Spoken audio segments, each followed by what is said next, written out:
And welcome back, y'all, to the Lightweight Pregamers, a fantasy football podcast for the Pregame HQ. As always, I am your host, CJ Kraus. Today, we are talking about all the news that we didn't talk about last week that went down. We got some franchise tags going, players that weren't tagged, some signings, more signings. And we're recording this about 3:42 Mountain Time, so 5:42 Eastern Time. So if anything goes down while we're recording, we'll hit our instant reactions. With me today, I got the one guy with me. It's going to be Charles over here. You know him as the jet flying, limousine riding, caviar drinking, whatever we got going on in there. But I'm not Hey, up I to got that. pulled off the beach, man. It's come all this news happening today. So much news. I had to come in off the beach. He had to come off the beach, making me feel bad with all this because I'm snowed in here in Denver and he's rocking that beach wear. So I'm jealous. How you doing today, buddy? Oh, I'm doing beautiful, man. I'm just, soaking up the rays, enjoying myself. It's about 65 degrees and sun shining. Life is good, man. I Life thought is we were good. friends, man. Okay, I'm gonna let you. I'm gonna. But yeah, tons of news going on today. We talked about the Dak signing, which happened like literally in the middle of our podcast last week. So I'm gonna ask you really quick, just be short, related. What's your opinion on Dak? Did you get overpaid, underpaid, or just right? I think he got exactly what he asked for. It actually ends up being a good deal for Jerry and a good deal for Dak. Dak gets $75 million. Like that's that's generational changing money right there for him and his family. So I guess that's probably Dak calling me right now saying he needs another loan or some more money. But nonetheless, yeah, I think it's a good deal. I'm not terribly upset about it. Yeah, I figured you'd be the Cowboys fan. You want to be ready with Yeah. all that going on. I love the deal for Dak, and I love the deal for the Cowboys. Lock him up. Exactly what you need to do. Dak's going to get another contract on his age 31 season, so he gets paid again. Such a smart deal. Yep. Added the no tag clause in there. Like you need to have that for especially a player like him. They would have done it again, but I love it. Definitely, I guess we talked about before. I have him as my QB3 going into next year. Do you have an idea of where you have him? That sounds fairly close. I'd have him in the top 5 for redraft. I mean, obviously injuries are always a concern. I usually drop the play. It's just me. I tend to drop players if you were injured the year before, but drop them a few pegs. But it's like off the top of my head, I go Pat Mahomes, Josh Allen, Kyler Murray, and then it gets into the Dak, Lamar, that whole I don't think anybody has him later than 6. He's in that top tier. It just depends on the order. Like I have him one spot ahead of Kyler, but I wouldn't be upset if someone took Kyler. I wouldn't even be upset if someone took Lamar over him. In all honesty, it's in that range of everything, but definitely in that tier 1 of quarterback. Well, tier 2 because I have Mahomes in a tier by himself. But in that contract, it has to be. Yeah. That just stays he's healthy. So with that, we saw a bunch of franchise tags go down. So 2 players that got tagged. We kind of were expecting this. We saw Chris Godwin and Allen Robinson get tagged this past week. Yep. Any opinions on those guys getting tagged or just what you expected? It's kind of what I expected. I mean, especially when the Bears dropped that hype video, before this even started with Allen Robinson in it, you're like, well, we know it's going to happen. He's going to get the tag, and thankfully that means he's guaranteed for the next 3 years, even if they tag him 3 times in a row, to be making, upper echelon, upper tier money, which is what he wants. The only issue now is who the heck's going to be throwing the dang ball. So, and then as far as Godwin, the conversation was, do they tag Shaq Barrett again or do they tag Godwin? And it's like they had to pay Barrett, so obviously the tag was going to Godwin. Using the tag on Barrett would have made sense there, especially trying to keep the band together for Godwin. I think Allen Robinson is going to be really upset if he doesn't get a long-term deal done, but they got until July to get that done because I think he wants that, especially coming off those like ACL tears he had in the past. He wants to get that locked in, and he really wants to see who the quarterback is. So we'll hopefully they do right and they find someone for him. But as of today, where do you think you have Allen Robinson and Chris Godwin in your rankings? Just a rough idea. I'd have Allen Robinson's a top 10 wideout, hands down, in my mind. It's like, I don't care who's throwing it to him. It's like my no-arm grandma could be throwing him the ball, and he's still going to be a top 10. Your grandma's got a good arm now, so. Yeah. And, by the way, also, he's not going to drop the ball. I mean, this guy is Larry Fitzgerald-esque when it comes to catching balls. Larry Fitzgerald, I think, has more tackles than he has drops in his career, which is unreal. And as far as Godwin had a little bit of injury concerns this year. So it's like I'd probably just off the cuff, he'd be a top 20 wideout. Yeah. I think a lot of it. You're preaching to the choir on this one. That's the thing. Allen Robinson, I'm the biggest truther.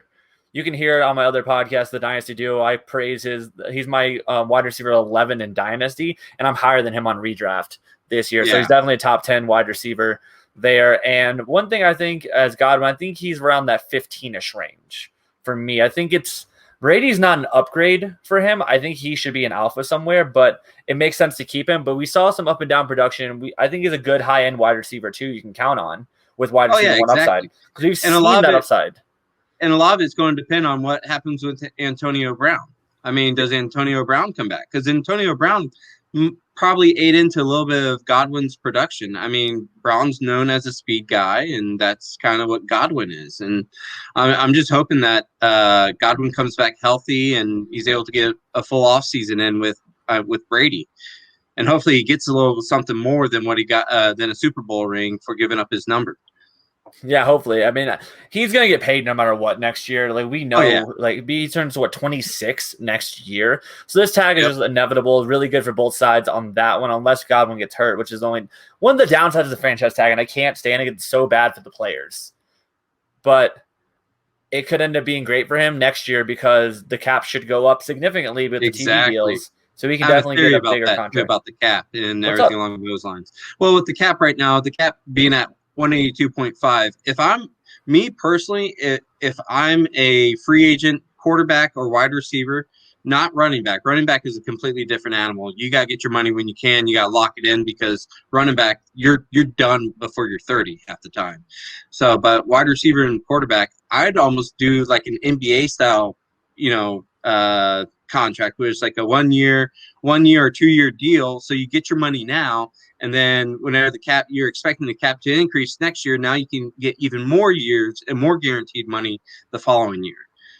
Yeah, I think we're going to see a lot more of that this year than most years, especially teams like not strapped under the cap, which they're not used to. So we're definitely going to see more of that going on. Speaking of running backs getting paid, we saw Aaron Jones get paid after not being tagged. That was a big speculation over the past week. Yeah. And we saw Chris Carson not get tagged and has not signed as of yet.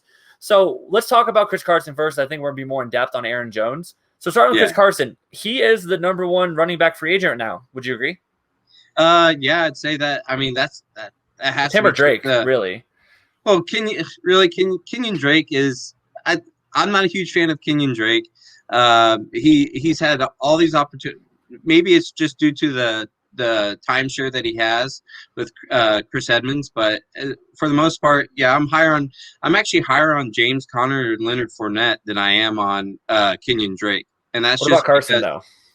Carson to me, he has the injury bug. I mean, it's like all these. I think here's one of the things I think about this 2020 RB free agent class is they're uber talented. You can't deny the talent on these guys, but all of them have injury issues.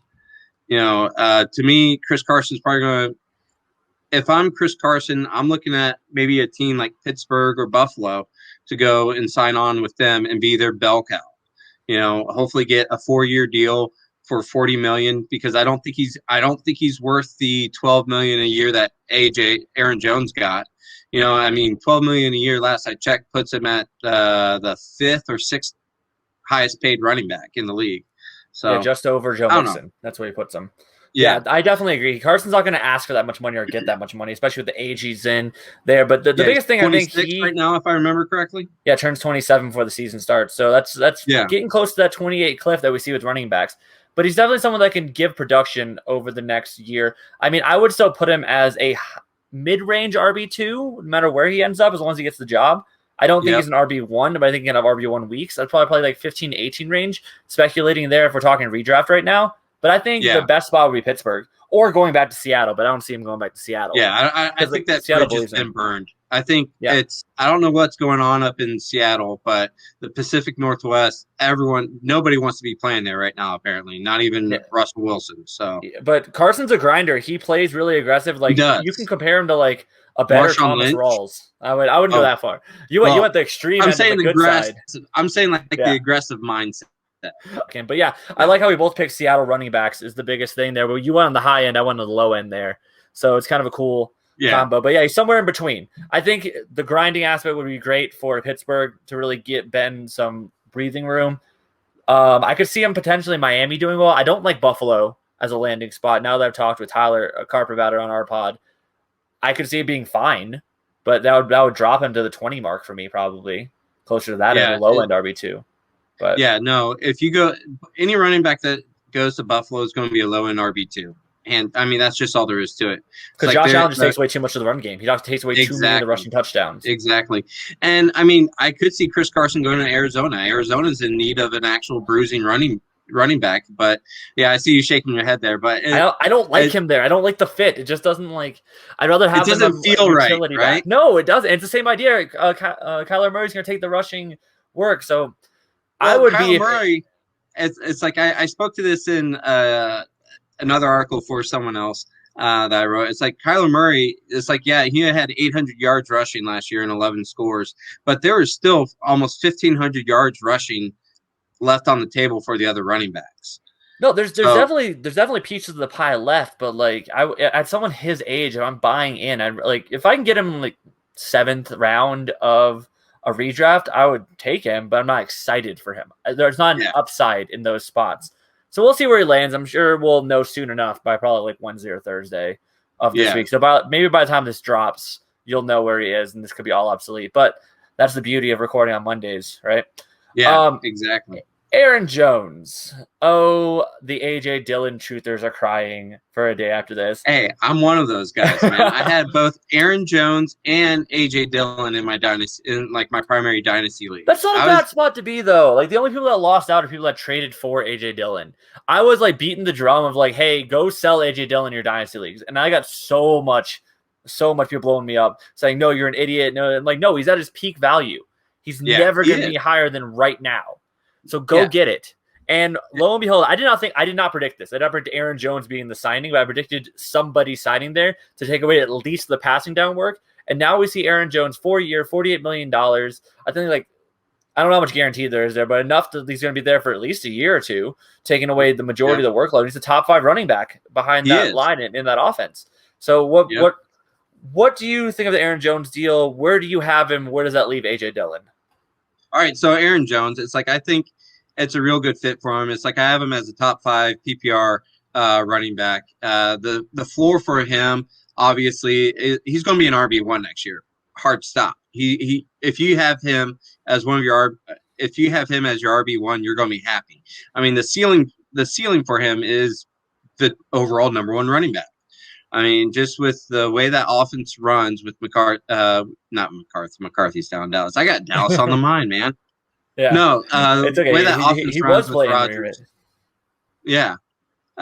With the way that offense runs with Rodgers, I mean, you can't pass him up. I mean, if you have the option of drafting him in the 2nd or even 3rd round, you better be drafting him. Yeah, he was falling to the 3rd round last year. So it was like the steal of the draft or in that range. I don't see him falling past the end of the 1st, in all honesty. I mean, I have him around like RB6 currently for redraft alone. But yeah, so that's a back-end 1st-round pick for me, and I'd be fine with that 100%. Oh, yeah, and then as far as A.J. Dillon's going to be a hand – I mean, you better – if you draft Aaron Jones, you better be drafting A.J. Dillon as well because that's a premium handcuff. I personally like to always handcuff my RB1. That's just the way I play. If there's a clear handcuff, if there's like a clear, like a Tony Pollard is a clear handcuff, Alexander Madison's a clear handcuff. Those guys like that, but we're not talking about grabbing guys that are in ambiguous backfield there. So that's one thing I want to bring up. Oh yeah, no, I just me personally, I think A.J. Dillon is the number 2 running back there, so that's why I'm comfortable with taking him. Oh no, taking A.J. Dillon like the later on rounds. I'm not disagreeing with you. I think he has RB3 weekly play. I think he's a flex play week to week. I think he's fine to be playable. I think I have him in between that 25 to 30 range in running backs, and he's one injury away. I still think he's fine. Yeah. Jamal Williams was a playable running back week to week. He was averaging 9 to 11 points a week there, and we could see Dillon be in the goal line back even. We don't know if that's not his role. Yeah, well, there's talk about him being the goal line back, then also being the 4-minute, backbreaker running back to come in. And I mean, you've seen pictures of his quads. I mean, that guy, man after your own heart there with he's obviously been doing some deadlifting and some squats in his days, man. Yeah. He's looking Yeah, he so is definitely going to I break think some he's a flex defensive play. I starts. think he's usable. I think he's someone that you can back into your roster and one injury away from being a top 5 potential running back, top 12 guaranteed if he gets the full workload. Anybody in that offense can be a top 12. I think that's what was the alluring factor of him. I just think people bought in too early before we knew enough. But I think he's fine. I think in my dynasty rankings, I think I have him at 28. My dynasty RB rankings. I think redraft I probably have him about the same. Yeah, because I have Kareem Hunt at 24. So why wouldn't I have someone similar? Like I definitely Kareem Hunt. I think Kareem Hunt gets a lot more of the workload than AJ Dillon will. I agree. I think I have Kareem Hunt actually like around the 20 range, but that's because yes, he's one injury away from being a top 10, top 5 running back, but he's even without it. I mean, even without the injury possibility, he still checked in, I believe, at RB10 last year, and that was with Chubb only missing 3 games. Yeah. No, I think he's great. I also need to kind of caveat that I have my running back rankings with rookies. So I have Najee, Etienne, and Javonte Williams in there in places as well. So I think that's what kind of changes. We're in the same range. If I take out my 3 rookies, I see Hunt getting bumped up. Because the rookies getting it behind Hunt as well, depending on their landing spot. But I've kind of right now I would consider it. Yeah, no, I don't have. It's like for my own personal rankings, I don't have rookies in there anywhere because you don't know where they're going to be playing. Yeah, I mean, it's you just don't know. It's like, does Etienne actually? It's like he'd probably drop in your rankings if he goes to the Jets. At least to me, you know, maybe Jets might be a good spot for him actually because they need a running back. Well, yeah, they do, but I'm thinking of like their offensive line and just how terrible that offensive line is. You know, it's like. I'm just saying, like, for, like, that range, I do primarily Dynasty, so this is, like, what I always, like, I have the rookies in my head, an idea of where I want them, but I could definitely see that changing. Like, rankings are fluid, but that's kind of like, we have Hunt about the same spot. Maybe if I took out the rookies, 1 spot difference. But that's what I mean, though. Yeah. So, top 25-ish back is what Dillon should be. Usable. Not someone I'm aiming for, but someone like, okay, I'm in a desperation spot.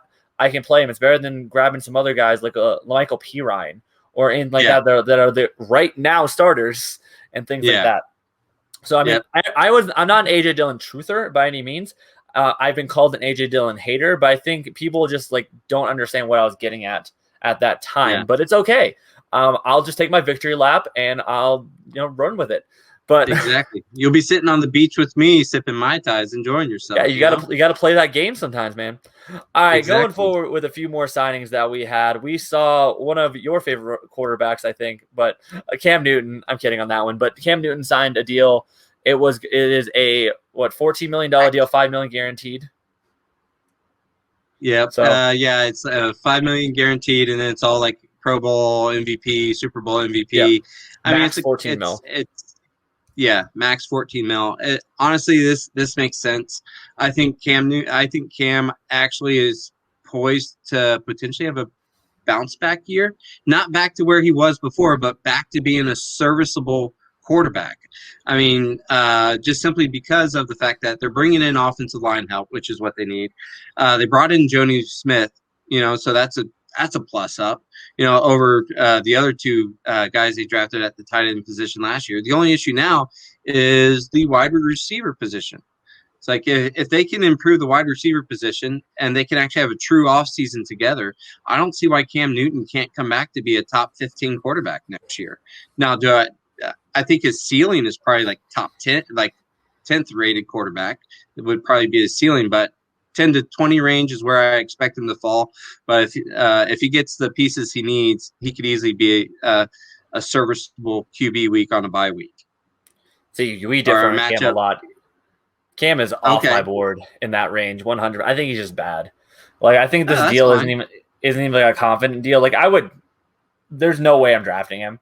If I'm playing, if my quarterback, not trying to draft him either, but it's you were saying top 15. That's like a top 10 outside. That's saying you're using him as like a streamer or like you're considering him in that top 10 range in like a 1 QB league, like someone like you maybe grab for that upside. I'm grabbing Jalen Hurts before Cam. I'll say that much right now. Yeah, I have Hurts like 14. There's so many good quarterbacks in the league right now. I think in a 1 QB I have him at like 10, but 2 QB I have him at 14. I rank weird when it comes to 1 versus 2, but that's a different story. Oh no, it makes all the sense in the world. It's a completely different scoring system. You have to have a different set of criteria for for every type of fantasy format that you're playing in. Yeah, 100%. So I have a very difference when it comes to certain quarterbacks. But Cam is just someone I don't want.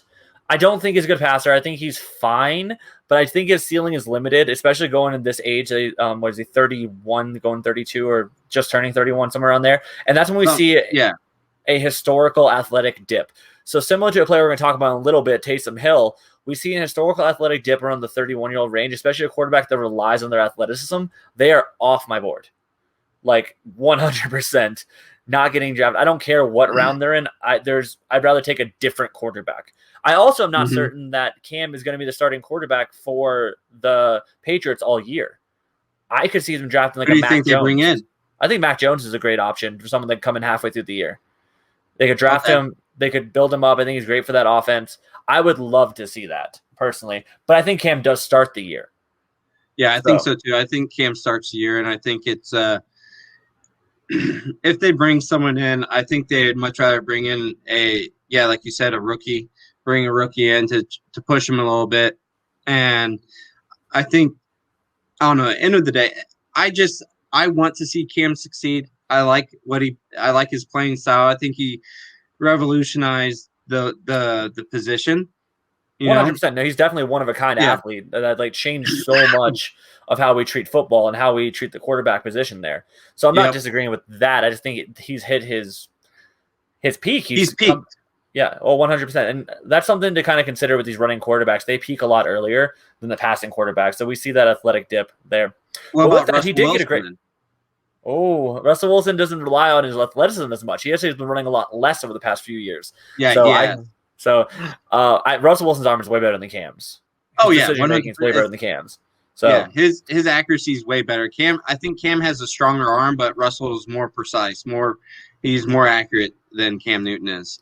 To bring it to kind of bring it back without changing your play style, because you can change your play style at any position. Like we've seen, like I said, Larry Fitzgerald go from an alpha outside to an alpha inside and possession style receiver. The quarterback has to change from that athletic minded background as like a run first, powered in, to a precision passer. And it's very rare we see a quarterback change that way at this age, and especially what we saw last year. Yeah. Exactly. So, no, it's like I think Jonah Smith had just as many touchdowns. And actually, he had more touchdowns than Cam Newton did passing last year. Well, Jonah Smith caught more. He didn't throw more. But I get what you're saying. Speaking of Jonah Smith. I love that called a segue, ladies and gentlemen. A segue. Little segue popping in. Jonah Smith just signed with the New England Patriots, $50 million 4-year deal, the highest paid tight end in the NFL. I think 31.5 guaranteed. Insane deal. Love that he got paid. Yeah. I love Jonnu Smith as a player. What's your opinion on him? I like him as well. It's like he was the 16th ranked tight end last year in fantasy PPR, which I think a lot of it.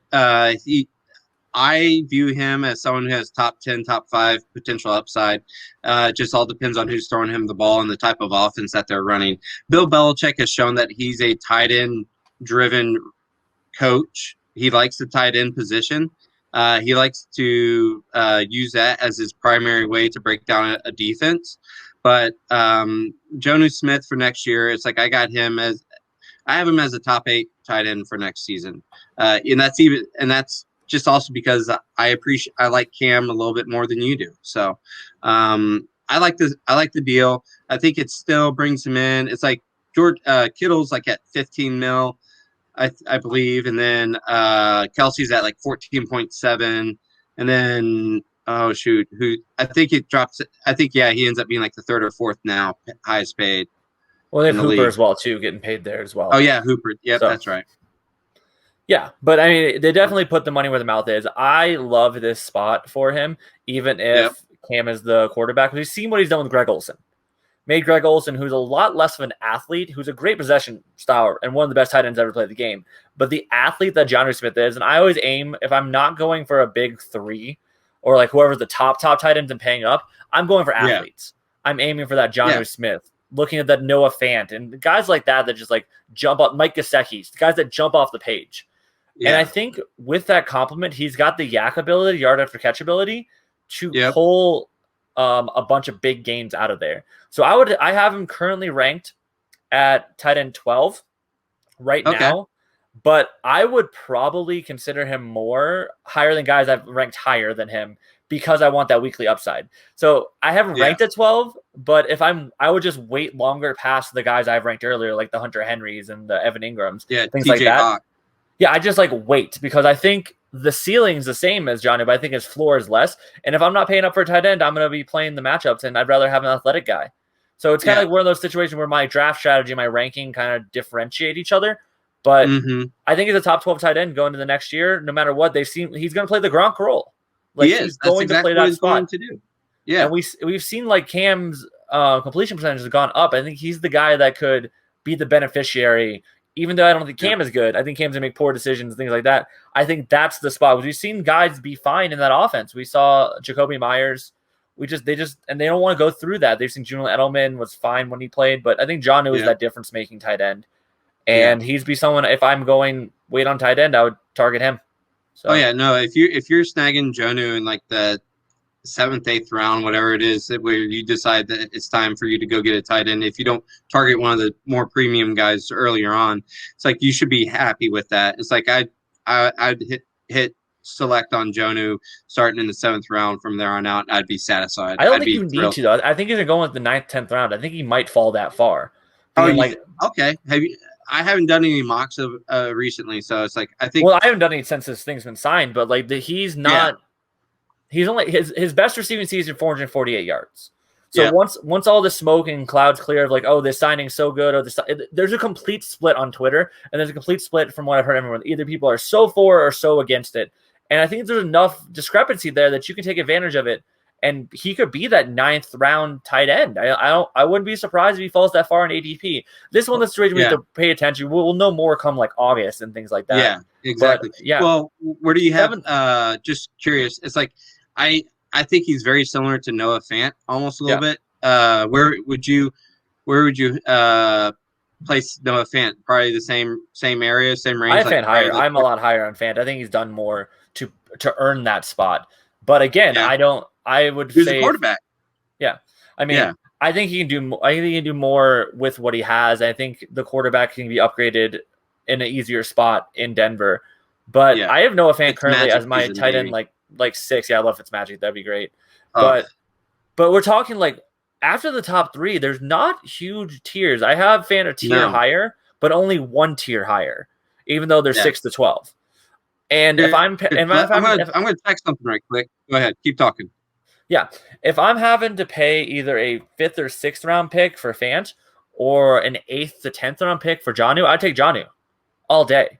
So that's one of the biggest things that discrepancy. So this is one of those spots where look at the rankings, look at the board. If it's not there, because in the 5th and 6th round, I'm taking my wide receivers. I might take a quarterback in that range to get that Josh Allen or the Kyler Murrays that were going last year, Dak Prescott's, and just guarantee that. Because I'd rather have that than a tight end. But yeah, I would still rank Fant higher, but I don't see their finish that different. I just think Fant might have a higher floor. But I just wanted to.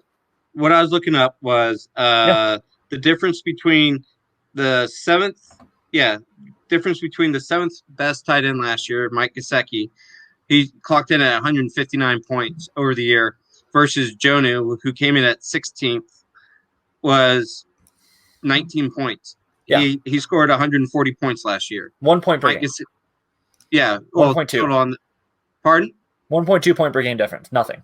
Yeah, that's marginal. I mean, and especially going to a team that's not the emphasis isn't on running the ball. I mean, he's definitely going to be seeing at least 2 to 3 more targets per game than he saw last year. Jonnu can also run the ball. He could be a great kind of like running back in that in there. So they're going to be creative with him. He scored a rushing touchdown last year. He had 78 yards, not last year, the year before, in rushes. Yeah, like no one realizes that he has that tool in his tool belt. So no, I love the signing. I think it's great for that. I think it's nothing but growing from there. So I wanted to finish up with this one because this one hurts me a little. Drew Brees officially retired. I'm still not okay. You can send your condolences. You can send me chocolate to eat or something. But go talk to Elvin. I'm sure he's he'll commiserate with you. Yeah, we're sad, but we knew it was happening. I haven't taken my Saint sweatpants off the entire time we've been in this snowstorm. So I'm feeling some type of way, but We also paid Taysom Hill 4-year, $140 million contract extension.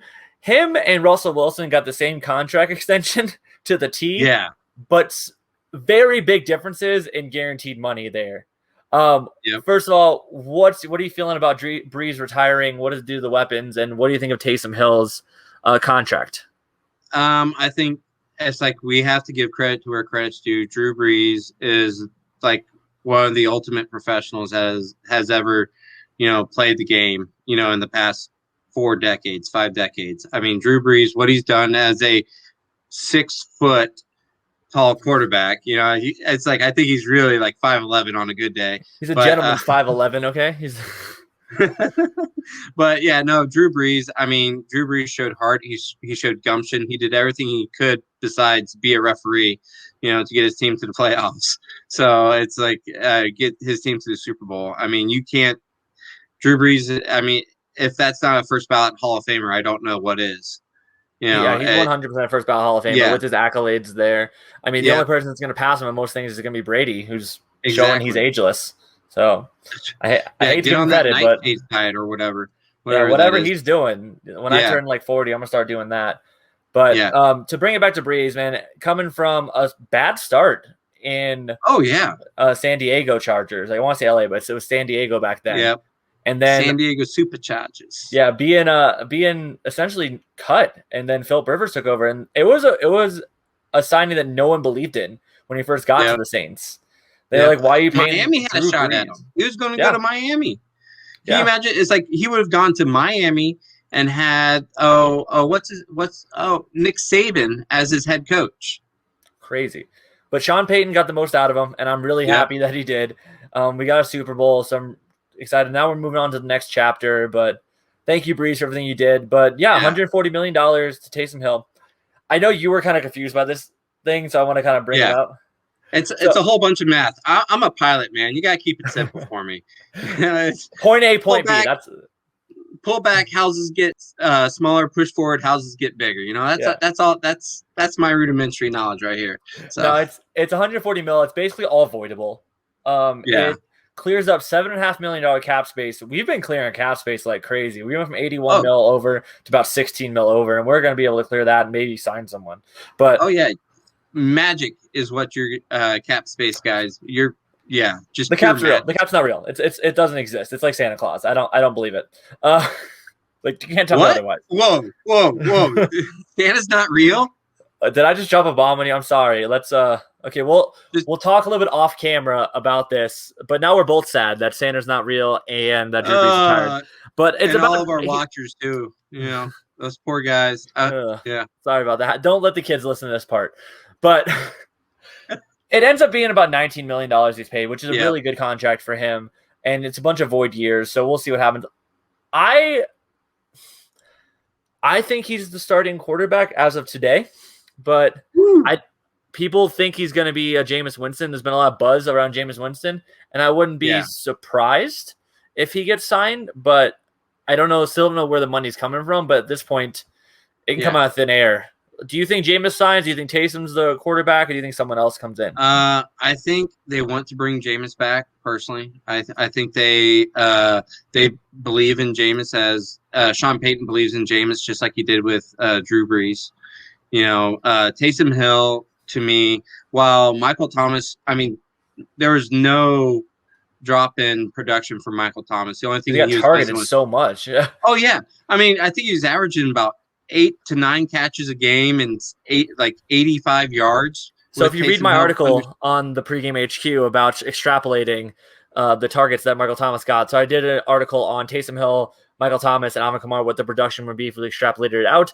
Michael Thomas received 41% of the team's targets. That is elite level that we will never see on average there. So but who else he will be fine to throw to? Exactly. No Emmanuel Sanders. There's no one else. Yeah. So I think he'll be fine if Taysom. But here's the thing: if they sign Jameis Winston, they've already come out and said there's gonna be a quarterback competition between Taysom Hill and Jameis Winston. They're assuming he's coming back. If you're Jameis Winston, do you take that contract to potentially be a starter, or are you trying to talk up like the Bears or talk up Washington and try to become the guaranteed starter? What would you do if you're Jameis Winston? If I'm Jameis, I think Mitch Trubisky is going to Washington, straight up. That's where I think he's going to land. As far as the Bears, I think in this day and age of players chasing rings over money, which I think we've seen a lot of NFL players start to do now, in my mind, which is the right decision. They realize, like, hey, if I want to have a legacy, I need to have some championship rings to be able to back it up with. If I'm Jameis, I'm sticking it out in New Orleans. New Orleans, I think, is still, you're still a top 5, top 6 team in the league, which not in the league, but at least in the NFC, which means you're making the playoffs. And if you're making the playoffs, that's all you have to do. I mean, look at what the Giants did at 8-8. You just got to make the playoffs. And I don't see the Bears winning any playoff position out there. The only other potential spot would be Washington, like you mentioned, but Washington is, I think they're going to go with Trubisky, and then the other option would be Carolina. Why not keep that New Orleans pipeline of quarterbacks up to Carolina going after Bridgewater?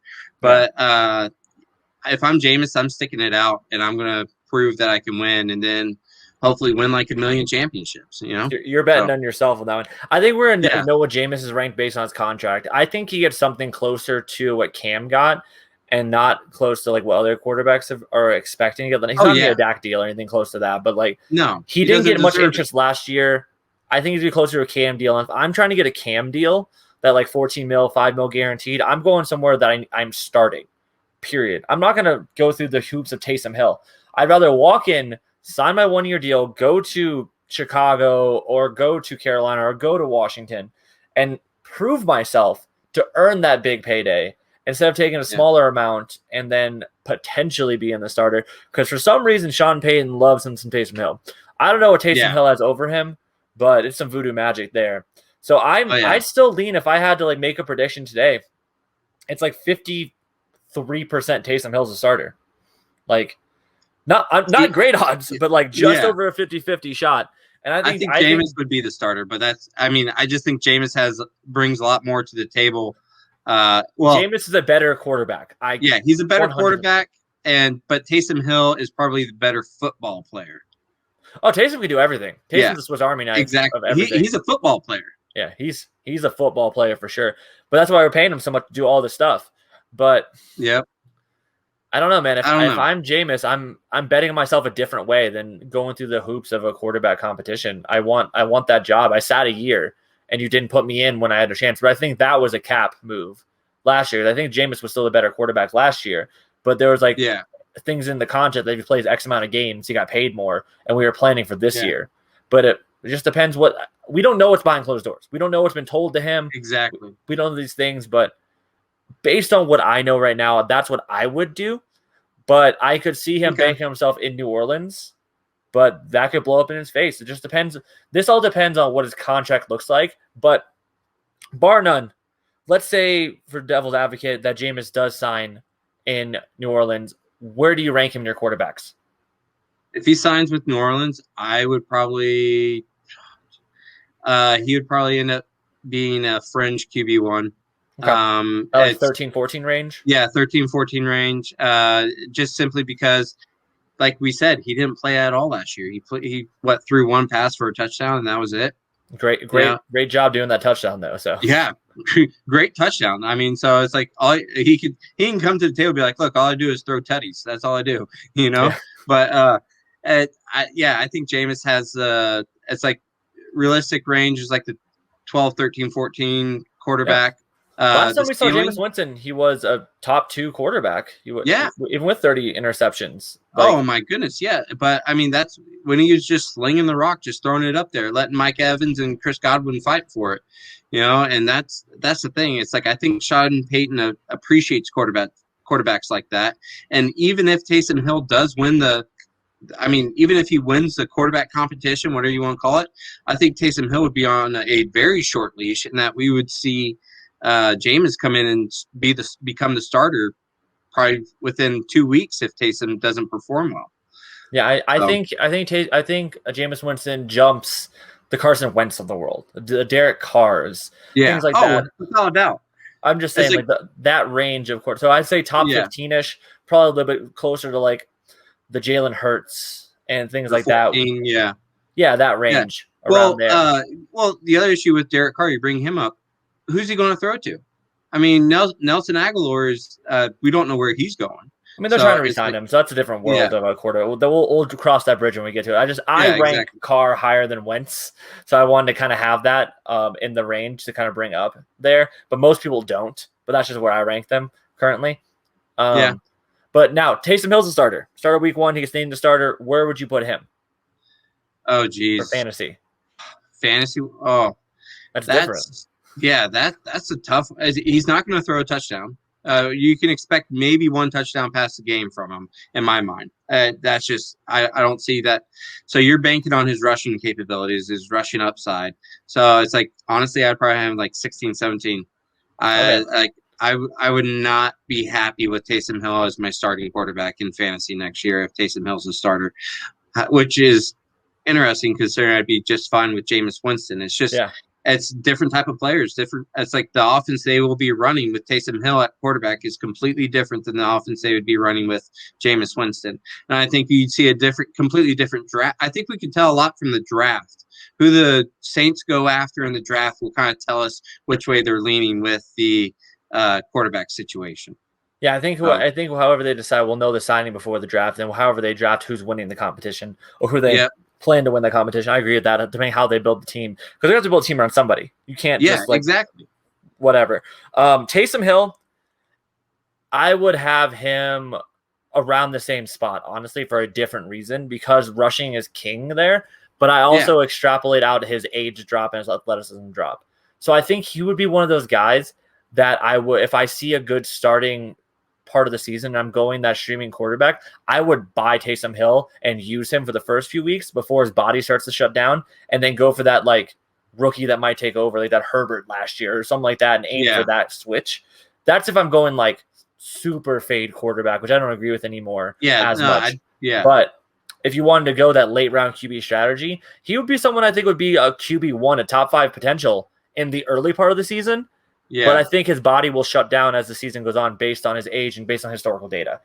But I think he ends up finishing that top 15 range. I think they're both in the top 15, depending on whoever the starter is, but for different reasons. Yeah.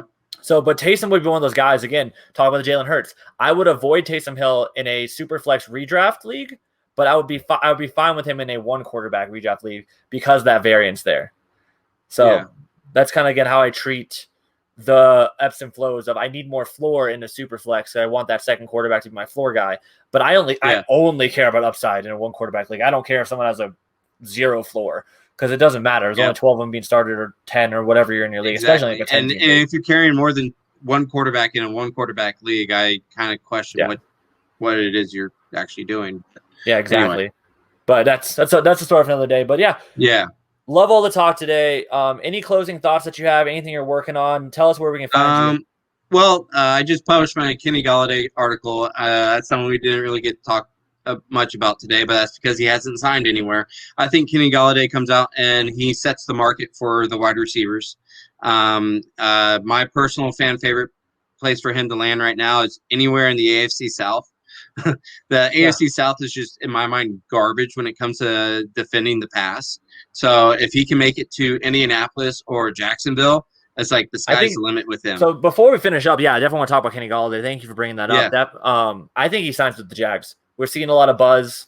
Yeah, DJ Chark potentially being traded. Then if that happens, he's signing with the Jags the same 5-minute span. That means they've got a deal for him and a deal for him ready to go. It's a boom, boom. We'll get two direct things. But Kenny Galladay, I'm glad you have that article ready to go. Definitely go check that out there. It's posted there on the pregame. Go check it out. Give it a read. Real quick, down and dirty. I cover about 7 different teams that he could potentially go to, and I gave it away, but that's gave away the ending. But that's all right. Hey, it's okay. You want to see the journey too. You can't just have the beginning and the end without knowing how you got there, because you can make your own decisions on that. I would have Kenny Galladay. I'm asking you in a second, but it's probably in that wide receiver 2 range. 15 to 18 range if he signs with Jacksonville even. I think you're pretty much the same range there. But definitely a high end. I figured he's going to be like a 4-year, $16 million 4 years, Yeah. 16.5. Well, he's going to get paid more than that. He already turned down 18 mil, so he's only taking 18. Well, that's 18 mil to go back to Detroit, was it not? That's fair. That's a fair point. So yeah, I mean, it's like Detroit's in pretty bad shape right now. The fact that they can't, Detroit should have franchise tagged him. Hard stop. That was the dumbest decision to before we got it. Like that was literally like if you get anything for Kenny Galladay after that franchise tag, do it. Like you could get a 4th or a 5th, and that's still more than you had. So I think the dumbest. Exactly. But that whole organization's dumb. So and now your starting wide receiver is Quintez Cephas as your number 1. Hey, Tyrell Williams. I'm a Quintez Cephas fan. I own Quintez Cephas in a couple of my dynasty leagues, but Tyrell the Gazelle just got signed as a priority signing, so Yeah. Okay. Yeah. That whole offense is in shambles there, but definitely check out his article on the Pregame HQ. You can find him at Hetty_football on the tweeters right there. So there's there. Check it out. And you can find me at KidFlashFF. Also, check out the Wrestling Mat podcast where I do some luchador talking. We just published a podcast this week about WrestleMania 22, Edge versus Mick Foley, if you're a wrestling fan. And also check out at the Dynasty Duo FF that we talk all the Dynasty talk. But to get out of here, thank you so much, Charles. Get back to that beach. I'm CJ Krause. You know it. Adios.